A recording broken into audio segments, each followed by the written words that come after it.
Hey guys, I hope that you guys are doing amazing wherever you are in the world. My name is Shikha and I welcome you to my channel. As always, I'm so grateful that you guys are listening, subscribing, and commenting. I appreciate the support.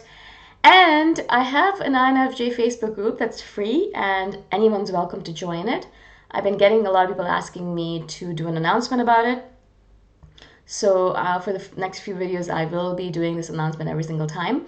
So please go to the link below. There is a link to the Boom Shikha INFJ Facebook group and go and join. And I hope that you will enjoy it. It's a great group, a lot of contact, a lot of posts, and a lot of discussion. In this video, I wanted to speak to you guys about criticism and INFJs. INFJs can be very thin-skinned. Is that even a word? They have a very thin skin when it comes to criticism, especially from people that they really care about. There's so much that I want to say on criticism because it's something that I've been dealing with myself as well, really trying to become less sensitive to it and trying to become more open to it, right? Now, the reason why I think, from my observation about INFJs, the reason I think INFJs are so sensitive to criticism is because we have this worldview that we created of the world and of ourselves. So we have this view, this set view, I guess. Now, it can change, of course, but there are certain things that we know about ourselves. For example, I might think of myself as a patient human being. A patient human being. That's my identity. It's in my identity. I have written it out. I have it in my head. It's set, right? And then someone comes along, especially someone we love, someone we think who knows us, someone who really cares about us, for example, a family member, and they say, "You're so impatient. You should really learn to be more patient." And all of a sudden, all of those building blocks of my personality that I've built up, saying I'm a patient person, and I have all these examples in my head of being a patient person, and I have all of these identities of being a patient person, all of a sudden, all of that foundation and all of those buildings, they just crumble to the ground, and I have nothing left behind except misery. Misery because all of a sudden I have to really recalibrate everything. I have to think about, oh my God, am I really so impatient? Then what were all those stories about? How did I think that I was a patient person? I thought I knew myself. Obviously, I have no idea who I am. Do I really have to go back and recalibrate everything? Perhaps I know nothing about myself. I think I'm a kind person. Am I really a kind person? Maybe I'm not even a generous person. I thought I was. Maybe I'm not even this and that. And all of a sudden, our entire world kind of starts crumbling to the ground, right?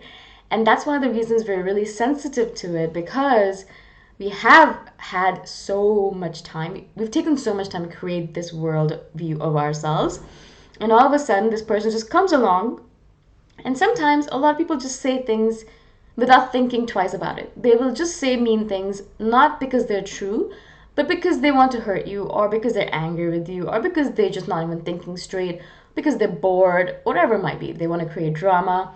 And so they say these meaningless, hurtful words, but they don't realize that they basically crumbled your entire world. They have dissipated and destroyed it, and you're sitting there completely exhausted in your head because all of a sudden you're like, oh my God, I'm going to have to rebuild everything. What am I going to do with myself? I can't believe this person actually said that. Oh my goodness, right? And so I think that's one of the main reasons, I would say. Like, I really think that's one of the main reasons why we can be so sensitive to criticism, because it takes us so much time to recalibrate everything. It just really is such a pain, and I really don't like doing it. And so what I've been trying to do is I've been taking feedback proactively.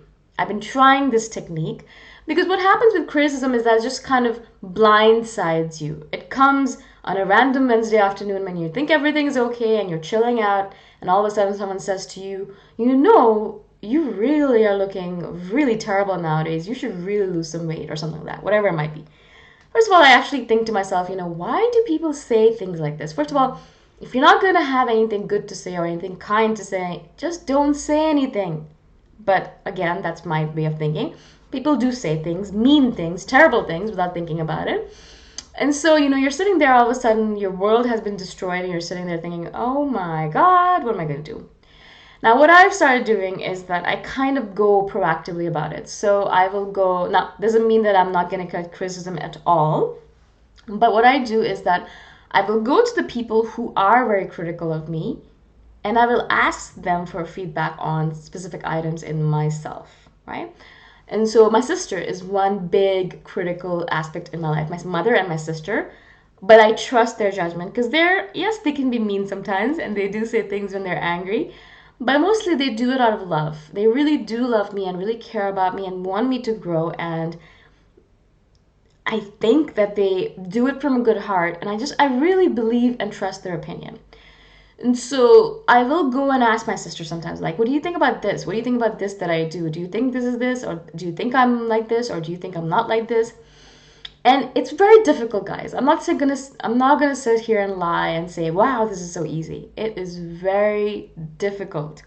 I usually am sitting there, my heart is beating so fast, and like I feel like I'm in like fight or flight mode. I literally feel like all of the adrenaline in my body is just pumping through my veins, and I can feel my armpits getting sweaty. I don't like it. It's not fun to get criticism.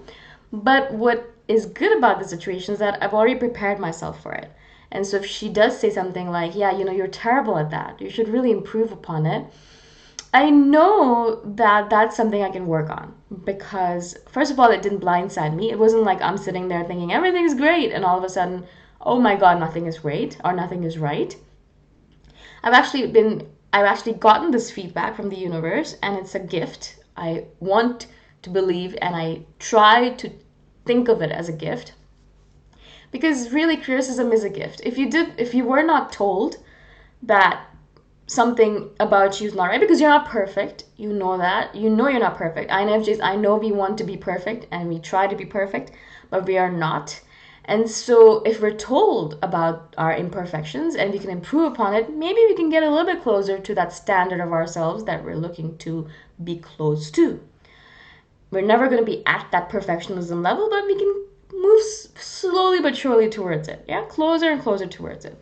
Turtly, slowly at a turtle's pace. But we might eventually get there when after like lifetimes of it, or we'll get close to it at least.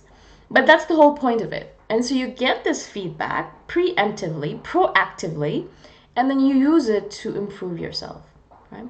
And I think that's such a better way of dealing with feedback in general because it doesn't, as I said, it doesn't blindside you, it doesn't come from the wayside, and it doesn't come at a time when perhaps you're not ready for it. Because, a lot of times, sometimes, if you're not proactively looking for it, you'll be sitting there and everything in your life is set and perfect, and you have a schedule for the day, and you have all the things that you need to do for the day. And suddenly this person's like, oh my God, this is terrible. You do these things terribly. You're horrible at it. You should really work upon it. And all of a sudden, your entire schedule has to be rescheduled. All of the things that you had to do for the day have to be removed or moved or changed. It's Chinese New Year, so I think you can hear the fireworks. I think it's Chinese New Year. Some kind of celebration, anyways. And so and you're sitting there and all of your schedule has to be recalibrated.